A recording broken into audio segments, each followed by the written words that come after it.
Nshuti bakunzi bacu reka tubahe ikaze tubifuriza kugubwa neza Yesu abane namwe. Tugiye kubagezaho amakuru avuga ku bitaramo biteganyijwe mu minsi iri imbere, by'umwihariko ibitaramo bizabera hanze y'igihugu cy'u Rwanda, ariko harimo n'ibizabera mu Rwanda. Reka tubwire ko True Promises yateguje abakunzi bayo ibihe byiza bidasanzwe byo guhishurirwa urugendo rwo gukizwa. Ni igitaramo rero giteganyijwe na bano baramyi bitwa True Promises, barazwi cyane, bamaze igihe kinini mu Rwanda mu gisata cyo guhimbaza cyangwa kuramya no guhimbaza Imana. Hanyuma rero i Buruseli hategerejwe ijoro ridasanzwe ryo kuramya Imana hamwe n'umuramyi Israel Mbonyi uhafite igitaramo mu minsi iri imbere. James na Daniela bageze kuri miteguro yo kumurika alubumu nshya muri Amerika, aho rero nyine batuye muri ino minsi. Reka tuze mu makuru ku buryo burambuye y'aba bahanzi ndetse na gahunda bafite zidasanzwe muri ino minsi iri imbere. Kanda subscribe, like, share na comment aho uri hose kugira ngo ujye umezwana natwe tukugezaho amakuru tukiyamenya, ube mu ba mbere bamenya amakuru ajyanye na gospel. Reka dutangire n'inkuru ku buryo burambuye. True Promises ni itsinda ry'abaramyi rikorera umuziki wabo mu Rwanda ndetse no mu karere. Bateguriye abakunzi bayo igitaramo gikomeye cyo gusenga no kuramya Imana cyiswe True Prayer Gathering, kigiye kubera mu rusengero rwa Calvary Wide Fellowship Ministries. Kikaba cyarateguwe nyine na True Promises Ministries by'umwihariko. Iki gikorwa rero cyitezweho kuzahuza imbaraga y'abakristo cyangwa z'abakristo hirya no hino, bagahurira hamwe mu bihe byo gusenga no kuramya Imana byimbitse.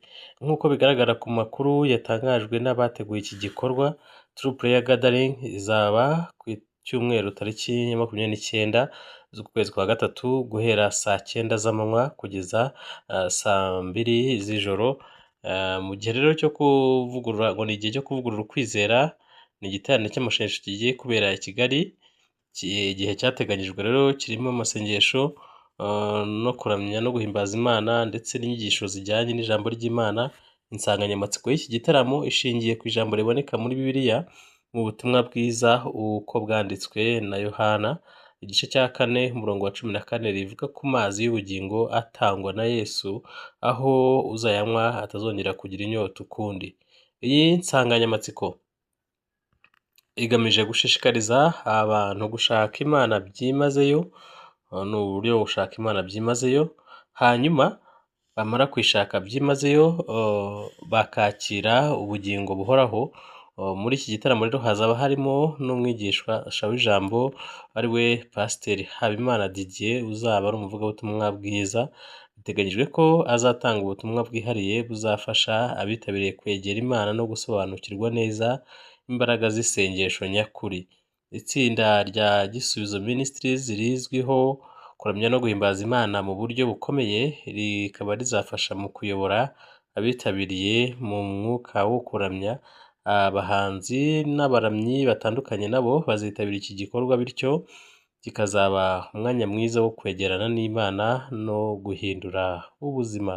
Abateguye iki gikorwa barahamagarira abantu bose kuzitabira ari benshi, bakazaba bafite inyota yo gusenga no kuza bakakira imigisha iva ku Mana.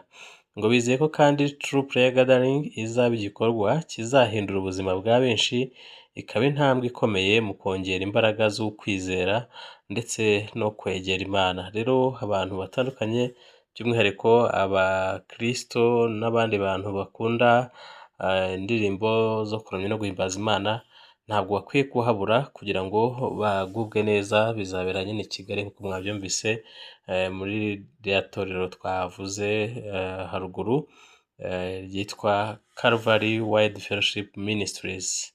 Hanyuma rero ntimuzabure mujye ku mbuga nkoranyambaga za True Promises, mugenda mubonaho amakuru atandukanye avuga kuri kino gitaramo cyangwa se iki gikorwa cyateguwe. Hanyuma reka tujye i Bwotamasimbi mu Bubiligi cyangwa i Buruseli. Hategerejwe ijoro ridasanzwe ryo kuramya no guhimbaza Imana hamwe n'umuramyi wamamaye w'icyatwa, umuramyi ukunzwe cyane mu muziki wo kuramya no guhimbaza Imana Israel Mbonyi, akaba yategerejwe mu gitaramo gikomeye kizabera mu mujyi wa Buruseli mu Bubiligi. Igitaramo kikaba cyaritswe Israel Mbonyi Live in Brussels. Iki gitaramo gitegurwa na Team Production, kikaba kigamije guhuriza hamwe abakunzi b'umuziki batuye i Burayi ndetse n'abandi bazaturuka hirya no hino. Nk'uko rero bigaragara ku makuru yatangajwe n'abateguye iki gikorwa, iki gitaramo kizaba ku wa gatandatu tariki ya 13 Kamena uyu mwaka w'2026, kikazatangira saa 10 z'umugoroba. Abakunzi rero b'umuziki wa Israel Mbonyi bazahurira muri Hotel Dors La Hulpe, ahazabera igitaramo kizaba kirimo ibihe bidasanzwe byo kuramya no guhimbaza Imana. Iki gitaramo gitegerejwe na benshi cyane, abanyarwanda n'inshuti zabo batuye mu Burayi, aho Israel Mbonyi azataramira imbaga y'abantu aririmba zimwe mu ndirimbo zizakunzwe cyane, zirimo zamumenyekanishije mu Rwanda no ku rwego mpuzamahanga. Indirimbo zagiye zifasha benshi mu bitandukanye byo gusenga no kwegera Imana. Israel Mbonyi rero akaba agiye gutaramira i Burayi mu gitaramo yise Live in Brussels. Abateguye iki gitaramo batangaje ko ari umwanya mwiza ku bakunzi b'umuziki wa gospel wo guhura, gusabana no kuramya Imana mu buryo budasanzwe. Bavuga ko biteguye gutanga serivisi nziza ndetse n'ahantu hatunganijwe neza kugira ngo abazakitabira bagire ibihe byiza kandi bafitiye umumaro mu buryo bw'umwuka. Ku bazitabira iki gitaramo rero kwinjira byashyizwe ku mayero 50, aho amatike azafasha abifuza kuba mu gitaramo kubona umwanya hakiri kare. Abifuza rero amakuru arambuye cyangwa kugura amatike basabwe kuvugana n'abateguye iki gitaramo kuri nimero zatanzwe. Iki gitaramo cya Israel Mbonyi Live in Brussels gikomeje kuvugisha benshi mu bakunzi b'umuziki wa gospel, aho benshi biteze ko kizaba kimwe mu bitaramo bikomeye by'umuramyi Israel Mbonyi mu Burayi. Kikaba kizagaragaramo ubuhanga bwe mu kuramya no gutuma abantu benshi bagira ibihe byimbitse byo kwegera Imana. Israel Mbonyi Live in Brussels ni igiteraniro cyangwa igitaramo gikomeye giteganyijwe mu Bubiligi muri ano mezi ari imbere. Rero abatuye muri izo nce cyangwa se babasha kugerayo byoroshye, ntimuzacikwe n'ibihe byiza. Reka dukomeze rero tugane hakurya ku mugabane wa Amerika. James na Daniela bageze kuri imyiteguro yo kumurika album nshya muri Amerika. Abaramyi rero James na Daniela bageze kuri iyo myiteguro yo gushyira hanze album yabo nshya, umushinga utegerejwe n'abakunzi babo benshi bakurikiranira hafi umuziki wabo. Aya makuru rero bayatangaje binyuze ku mbuga nkoranyambaga zabo, aho basabye abakunzi babo guteganya neza umunsi wo kuyimurika. Iyi album nshya izamurikirwa mu mujyi wa Phoenix ku itariki 12 Nyakanga 2026, aho biteganyijwe ko kizaba ari igitaramo gikomeye cyo kuramya no guhimbaza Imana. Abakunzi babo batuye muri Leta Zunze Ubumwe za Amerika ndetse n'ahandi ku isi bakashaka ko igitaramo kizabera muri Leta Zunze Ubumwe za Amerika mu mujyi wa Phoenix, nubwo baba muri Canada. Batangiye kugaragaza inyota yo kuzitabira iki gitaramo cyangwa iki gikorwa mu rwego rwo gukomeza gutegura neza iyi album. James na Daniela batangaje ko hari indirimbo nshya bateguye yitwa Shimwa Yesu wanjye, izaba iri mu zigize iyi album. Iyi ndirimbo biteganyijwe ko izaba ifite ubutumwa bukomeye bwo gushima Imana no kuyihimbaza nk'uko bisanzwe mu bihangano byabo. Nyuma yo kuva mu Rwanda, James na Daniela bakomeje kwagura umuziki wabo muri Amerika. Aba baramyi rero bamaze igihe batuye muri Leta Zunze Ubumwe za Amerika, aho bakomereje ibikorwa byabo by'umuziki, kuramya no guhimbaza Imana.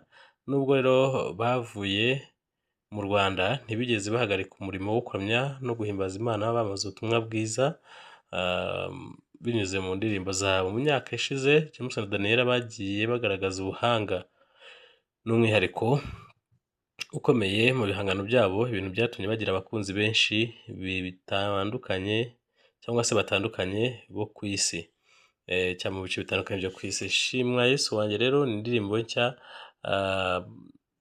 bamaze gushyira hanze. Indirimbo zabo zikomeje gukundwa cyane cyane ku bakunda umuziki wo kuramya. Iyi album rero nshya biteganyijwe ko izarushaho gukomeza izina ryabo ryo ku rwego mpuzamahanga, ndetse ikaba n'urubuga rwo gukomeza kwamamaza ubutumwa bwiza. Abakunzi babo bakomeje gutegerezanya amatsiko menshi ibisobanuro birambuye kuri iki gitaramo, ndetse n'iyi album iri mu nzira zo kujya hanze. Ibi rero ni ibijyanye na album yabo benda gushyira hanze.